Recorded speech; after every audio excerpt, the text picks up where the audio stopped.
نحمده ونصلي على رسوله الكريم اما بعد فاعوذ بالله من الشيطان الرجيم بسم الله الرحمن الرحيم رب اشرح لي صدري ويسر لي امري واحلل عقدة من لساني يفقهوا قولي۔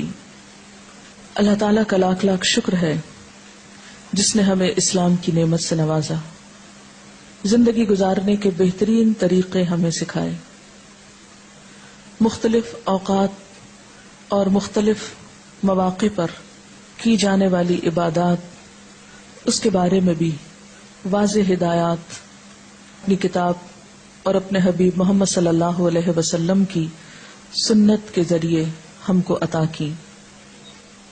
ہم سب جانتے ہیں کہ دین اسلام ایک وے آف لائف ہے، طریقہ زندگی ہے۔ یہ وہ طریقہ ہے جو اللہ نے اپنے بندوں کے لیے بھیجا ہے۔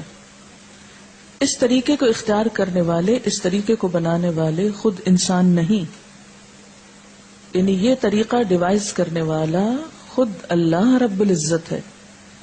لہذا کوئی بھی کام جسے ہم اسلام کے نام پر کریں گے، دین کے نام پر کریں گے، اس کام کے لیے ضروری ہے کہ ہمارے پاس واضح ہدایات، انسٹرکشنز، تعلیمات اللہ کی طرف سے موجود ہوں، واضح دلائل سامنے ہوں۔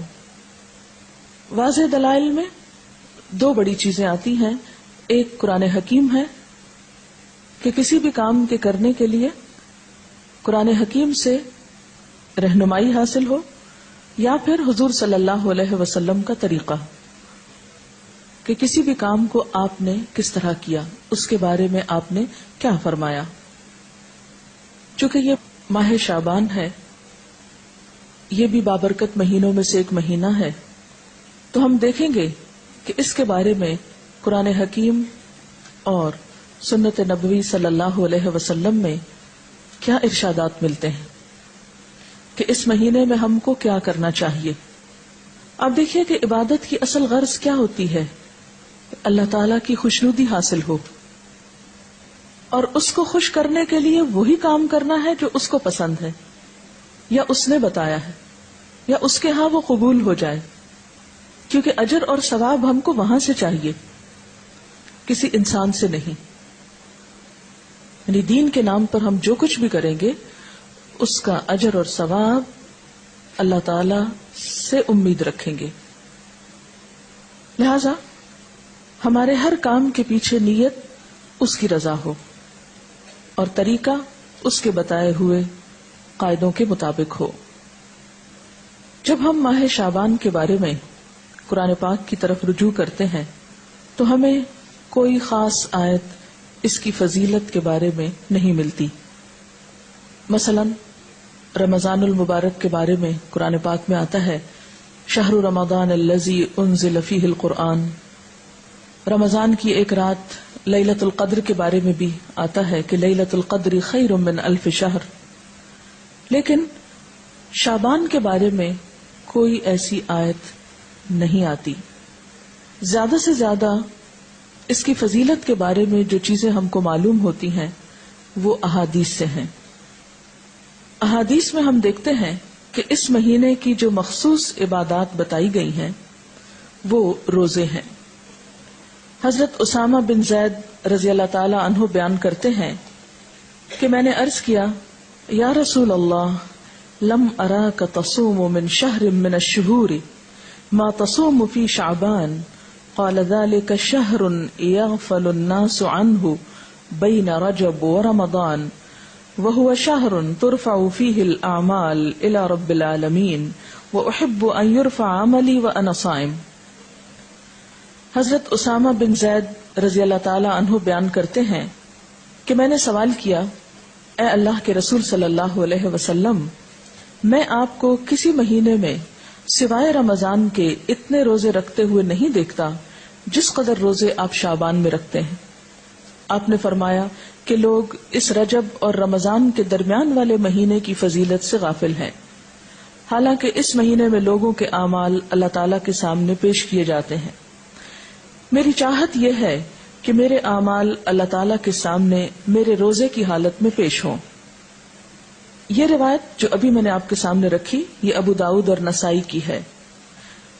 ایک اور روایت میں ہے، ترمذی کی روایت میں ہے، حضرت ام سلمہ رضی اللہ تعالی عنہا فرماتی ہیں ما رأیت النبی صلی اللہ علیہ وسلم یصوم شہرین متتابعین الا شعبان و رمضان، کہ میں نے رسول اللہ صلی اللہ علیہ وسلم کو 2 مہینے پے در پے روزے رکھتے ہوئے سوائے شعبان اور رمضان کے نہیں دیکھا. حضرت انس رضی اللہ تعالی عنہ بیان کرتے ہیں کہ رسول اللہ صلی اللہ علیہ وسلم سے یہ دریافت کیا گیا کہ ای الصوم افضل بعد رمضان؟ قال شعبان لتعظیم رمضان. قال فأی الصدقۃ افضل؟ قال صدقۃ فی رمضان. حضرت انس بیان کرتے ہیں کہ آپ صلی اللہ علیہ وسلم سے پوچھا گیا کس مہینے میں رمضان کے بعد روزہ رکھنا افضل ہے؟ آپ نے فرمایا شعبان میں، رمضان کی عظمت کے لحاظ سے، یعنی رمضان کی ایک طرح سے تیاری کے طور پر. پھر آپ سے دریافت کیا گیا کس مہینے میں صدقہ کرنا افضل ہے؟ آپ نے فرمایا رمضان میں. اس کے علاوہ اور احادیث بھی شعبان کی فضیلت کے بارے میں ملتی ہیں، لیکن وہ احادیث ضعیف ہیں اور بعض تو ان میں سے بالکل موضوع ہیں، من گھڑت ہیں، ان کی کوئی بھی حقیقت نہیں. مثال کے طور پر ان میں سے ایک حدیث کچھ یوں ہے کہ آپ صلی اللہ علیہ وسلم نے رات کو کھڑے ہو کر نماز پڑھنا شروع کی جس میں اتنا لمبا سجدہ کیا کہ میں نے یہ خیال کیا کہ آپ کا انتقال ہو گیا. جب میں نے یہ دیکھا تو کھڑی ہو کر حاضر خدمت ہوئی اور آپ کے پیر کے انگوٹھے کو ہلایا تو وہ ہل گیا، تو میں سمجھ گئی کہ آپ زندہ ہیں. پھر کان لگا کر جب میں نے سنا تو سجدے میں آپ یہ دعا پڑھ رہے تھے، اے اللہ میں پناہ مانگتا ہوں تیری معافی کے ساتھ تیرے عذاب سے، پناہ چاہتا ہوں تیری خوشنودی کے ذریعے سے تیرے غصے سے، اور میں پناہ چاہتا ہوں تیرے عذاب اور قہر سے، اور تیری معافی کے ذریعے سے تیرے عذاب سے پناہ چاہتا ہوں، اور تو اتنی خوبیوں والا ہے کہ میں ان کو گن نہیں سکتا اور نہ تعریف کر سکتا ہوں. تو ایسا ہی ہے جیسا کہ تو نے اپنی تعریف کی. جب آپ نے سجدے سے سر اٹھایا اور نماز سے فارغ ہوئے تو مجھ سے فرمایا اے عائشہ کیا تم نے یہ خیال کیا ہے کہ اللہ کے رسول صلی اللہ علیہ وسلم تیری خیانت کریں گے اور تیری حق تلفی کر کے غیر کے پاس جائیں گے؟ میں نے عرض کیا یا رسول اللہ خدا کی قسم نہیں، لیکن آپ کے لمبا سجدہ کرنے کی وجہ سے میں نے خیال کیا شاید آپ کا انتقال ہو گیا ہے. پھر آپ نے فرمایا کہ اے عائشہ کیا تم جانتی ہو یہ کون سی رات ہے؟ میں نے عرض کیا اللہ اور اس کے رسول زیادہ جانتے ہیں. آپ نے فرمایا آج شعبان کی 15ویں رات ہے. اس شب میں اللہ تعالیٰ اپنے بندوں کی طرف نظر رحمت سے دیکھتا ہے، معافی چاہنے والوں کو معاف کرتا ہے، رحم چاہنے والوں کو رحم فرماتا ہے اور بغض رکھنے والوں کو ان کے حال پہ چھوڑ دیتا ہے. لیکن اس حدیث کی کوئی بھی اصل نہیں، یہ حدیث جو ہے درست نہیں اور اس پر اعتبار نہیں کیا جا سکتا. اسی طرح ایک اور اسی قسم کی حدیث جو عام طور پر آپ اخباروں میں پڑھیں گے اور بہت تحریروں میں ہائی لائٹ کر کے یہ باتیں لکھی ہوئی آپ کو ملیں گی، لیکن اس حدیث کی بھی کوئی حقیقت نہیں ہے. اور وہ کیا ہے کہ حضرت عائشہ نے بیان کیا کہ رسول اللہ صلی اللہ علیہ وسلم نے فرمایا کہ میرے پاس جبریل تشریف لائے تھے اور فرمایا آج کی رات شعبان کی 15ویں رات ہے. اس رات میں اللہ تعالیٰ قبیلہ کلب کی بکریوں کے بالوں کے شمار کے برابر دوزخ سے لوگوں کو آزاد کرتا ہے. اس رات میں مشرک کی طرف نظر رحمت سے نہیں دیکھتا، نہ کینہ پرور کی طرف دیکھتا ہے، نہ رشتہ کاٹنے والوں کی طرف اور نہ ٹخنے سے نیچے پائجامہ لٹکانے والوں کی طرف، نہ ماں باپ کے نافرمان کی طرف، نہ شراب پینے والے کی طرف. تو اس کی بھی کوئی حقیقت نہیں ہے، یہ بھی بالکل ایک من گھڑت سی حدیث ہے. لیکن چونکہ یہ فضیلت کے باب میں ہے اس لیے عام طور پر لوگ ان کو بے دریغ روایت کرتے رہتے ہیں. اسی طرح ایک اور موضوع حدیث انشاءاللہ علوم الحدیث آپ پڑھیں گے تو آپ کو اس کی پوری ہسٹری بتائی جائے گی. موضوع حدیث ایک اور بھی ہے کہ آپ صلی اللہ علیہ وسلم نے فرمایا جو شخص 15ویں شعبان کی رات میں 100 رکعتیں پڑھتا ہے تو اللہ تعالیٰ اس کی طرف 100 فرشتے بھیجتا ہے، 30 اسے جنت کی خوشخبری دیتے ہیں، 30 اسے آگ کے عذاب سے امن دیتے ہیں اور اسے دنیا کی بلاؤں سے دور رکھتے ہیں، اور 10 اسے شیطان کے دھوکے سے دور رکھتے ہیں. یہ بھی بالکل من گھڑت حدیث ہے اور ناقابل اعتبار.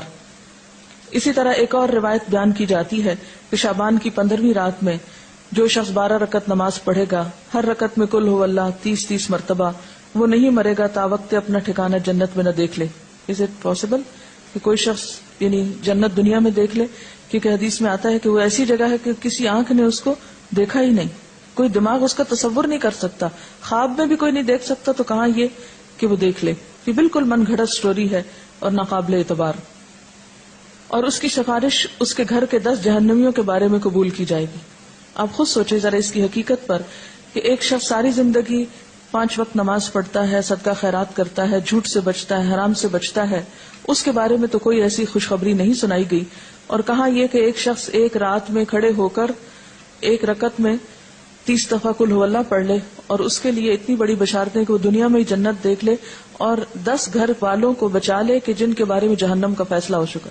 یہ بات تو عقل بھی نہیں مانتی، کہاں یہ کہ اس کے اوپر دین کے اعتبار سے کوئی اعتماد کیا جا سکے. پھر اسی طرح ایک اور موضوع حدیث ہے، شعبان کی 15ویں تاریخ کا روزہ 120 سال کے روزے کے برابر ہے. یہ بھی مشہور ہے بات، اور یہ بالکل جھوٹ بات ہے. یعنی 60 سال گزشتہ زمانے کے اور 60 سال آئندہ کے، اور یہ چیز بھی قابل اعتبار نہیں. تو جو صحیح روایات سے ہم کو پتہ چلتا ہے شعبان کے بارے میں وہ کیا ہے کہ اس مہینے میں روزوں کی فضیلت ہے. یعنی ایک برکت والا مہینہ ہے، رمضان کی ابتدا ہے، رمضان کی تیاری ہے، اور کثرت سے نفلی روزے رکھنے چاہیے.